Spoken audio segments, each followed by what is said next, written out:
We're here with NCIS's Mark Harmon. Now, we're getting close to the end of NCIS's 17th season. Mark Harmon has lived a life that many people would want. From when he first became famous as a good-looking guy on TV to his amazing time on NCIS, he became one of Hollywood's most trusted main actors.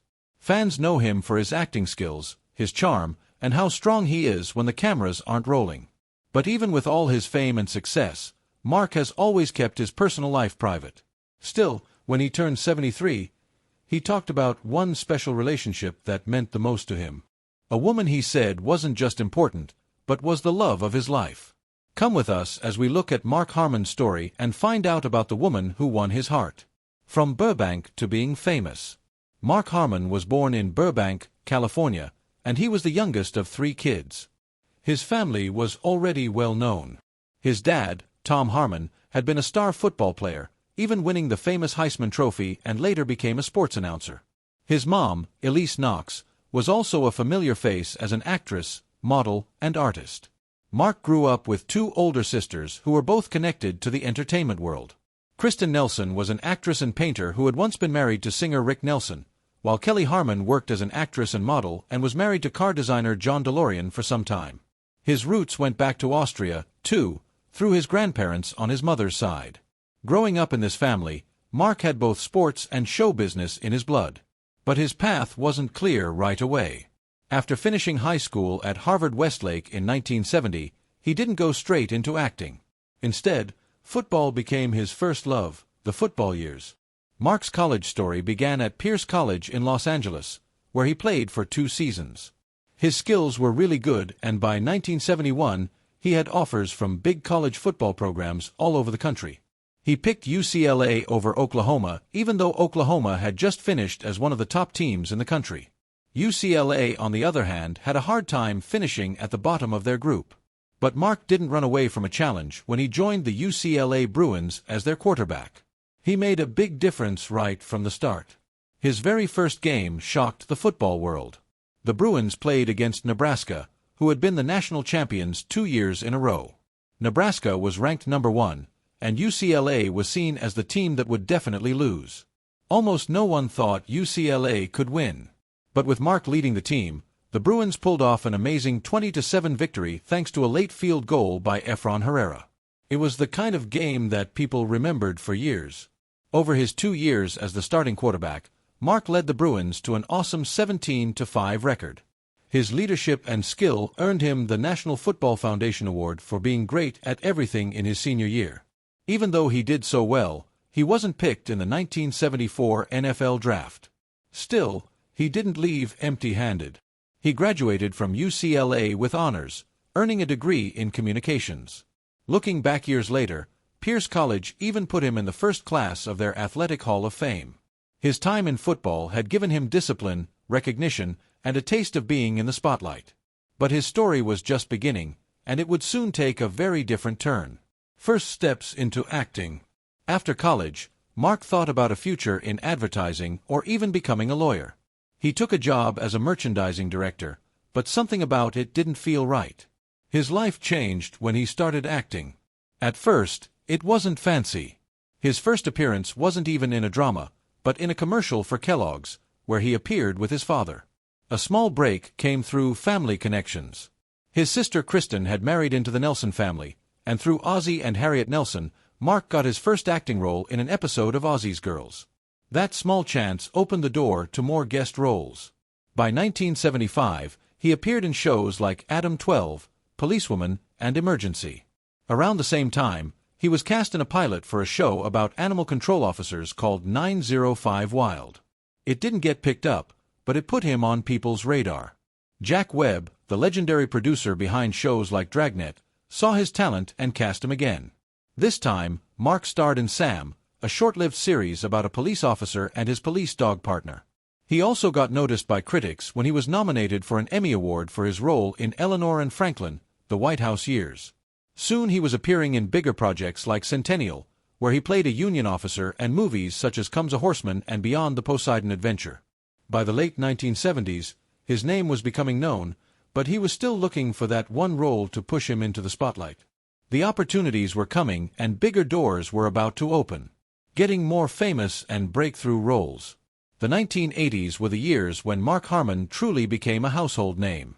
He got a regular role in the primetime soap opera Flamingo Road, playing Fielding Carlisle, the husband of Morgan Fairchild's character. The show only lasted 2 seasons, but it gave him valuable exposure. Then came Saint Elsewhere, the hit medical drama. Mark joined the cast in 1983 as Dr. Robert Caldwell, a role that lasted almost 3 seasons. His storyline made history as his character was one of the first major TV roles to deal with HIV and AIDS, bringing awareness to the crisis at a time when it was rarely talked about on television. He also became the face of Coors beer in a series of commercials which made him even more recognizable. In 1986, Mark reached new heights. People magazine named him the sexiest man alive, a title that sealed his status as a heartthrob. He also starred in TV films like Prince of Bel-Air with Kirstie Alley and The Deliberate Stranger, where he took on the scary role of serial killer Ted Bundy. That same year, he appeared in the movie Let's Get Harry, followed by the comedy Summer School in 1987, which became one of his best-loved roles. Around this time, he also had a short but memorable time on Moonlighting, playing Sybil Shepherd's love interest. The late 1980s kept him busy with films like After the Promise, The Presidio with Sean Connery and Meg Ryan, and Stealing Home with Jodie Foster. He continued acting through the 1990s, taking on new roles in both TV and movies. One of his key roles was in Reasonable Doubts, where he played Chicago police detective Dickie Cobb for 2 seasons. Later, he even showed up on Hearts of Fire alongside Sean Murray, who would go on to become his co-star years later on NCIS. By 1994, he was still wanted for roles, appearing in the Western film Wyatt Earp. Each step along the way proved his ability to change, whether in drama, comedy, or action. And with every role, he built a career that would eventually lead to his most famous success. Stepping into the 1990s. By the mid-1990s, Mark Harmon was already a well-known face on television. In 1995, he starred in the ABC series Charlie Grace, playing a private investigator. The show only lasted for 1 season, but it kept him on screen and gave him more visibility. Soon after, he returned to medical dramas, this time with Chicago Hope. From 1996 until 2000, Mark played Dr. Jack McNeil, a role that reminded viewers of his talent for playing strong, dependable characters. He was part of the show for 4 years, proving once again that he could handle important roles in group casts. Around the same time, he took on other interesting projects. In 1998, he appeared in the miniseries From the Earth to the Moon, where he played astronaut Wally Schirra. On the big screen, he was also busy with roles in Fear and Loathing in Las Vegas in 1998, Crossfire Trail in 2001, and Local Boys in 2002. Each project showed a different side of him, from serious drama to lighter performances. His career kept moving forward and bigger opportunities were waiting just around the corner, The Path to Gibbs. In 2003, Mark appeared in the remake of the comedy film Freaky Friday, playing a supporting role that gave him a fresh wave of recognition. The next year, he starred in the romantic comedy Chasing Liberty. But the role that changed everything was still to come. In 2002, he was cast in The West Wing as Secret Service agent Simon Donovan. His performance was so strong that it earned him an Emmy nomination exactly 25 years after his very first one. That short role caught the eye of Donald P. Bellisario, the creator of JAG and NCIS. Bellisario invited Mark to appear in 2 episodes of JAG in 2003, introducing him as a new character, Leroy Jethro Gibbs. The audience response was immediate and positive. Later that same year, NCIS began, and Mark took on the role full-time. Gibbs quickly became one of the most popular characters on television.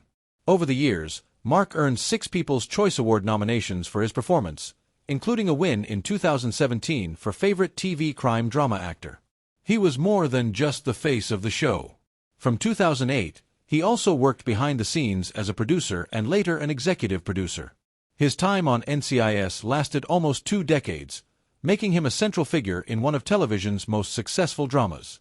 In the 4th episode of the show's 19th season, his character Gibbs left the series, closing a chapter that had defined his career for nearly 20 years. Yet, while his career was amazing, Mark's personal life was just as interesting, filled with relationships that often made headlines. A romance with Christina Rains. Mark's dating history began getting attention back in the 1970s. His first well-known romance was with singer Karen Carpenter, though not much is known about that relationship, and it seemed to be brief.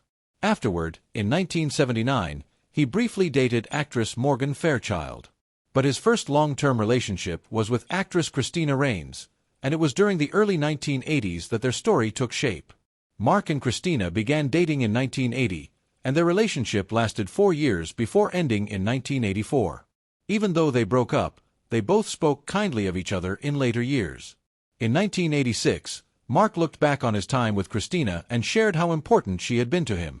He told People magazine, "Tina taught me how to stop and notice the oak trees and smell the flowers. She will always be a very special lady to me." That quote showed the deep respect and love he carried for her. Years later, in 2014, Christina also spoke about working with Mark on the 1980 show Flamingo Road. She praised him not only for his skill but also for his character. "He's present, he's there, he's very generous, and he's very giving as an actor. I also remember him as being a very detail-oriented and smart person. Mark's a great actor and a great guy," she said in an interview with Hale Place. Their relationship may not have lasted forever, but it left a lasting impression on both of them. Mark's words about her showed how much she changed the way he saw life. And Christina's later memories showed the respect they continued to have for each other. Their story was a reminder that not all breakups end badly. And sometimes the lessons remain long after the romance fades. But as the mid-1980s came, Mark's love life moved into new territory. And this time, the headlines were louder. The Heather Locklear episode. After his relationship with Christina ended, Mark's name was linked with another famous actress, Heather Locklear. She was already popular at the time for her role as Sammy Jo in the hit show Dynasty. Their romance began in December 1984, but it was short-lived, lasting only a few weeks. In a 1986 interview with People, Mark described the fling as nothing special and said, "Heather was just an emotional cup of coffee to me." That single line caused a stir. Many people, including Heather herself, did not like the comparison. It sounded dismissive and left a mark on his public image. But later that same year, Mark tried to clear up the misunderstanding. During an appearance on The Tonight Show starring Johnny Carson, he explained the context while being interviewed by Joan Rivers, who was guest hosting at the time. She asked him directly, "I read somewhere that you had a big affair with Heather Locklear, and you said that having her was like having a cup of coffee. Now, what does that mean?" Mark explained that his words had been misunderstood. He said, "What I said is they asked. It got right down to the last question, and I said, New York wants to know about Christina Rains and Heather Locklear. And I said, I find it funny that you put both of them in the same category.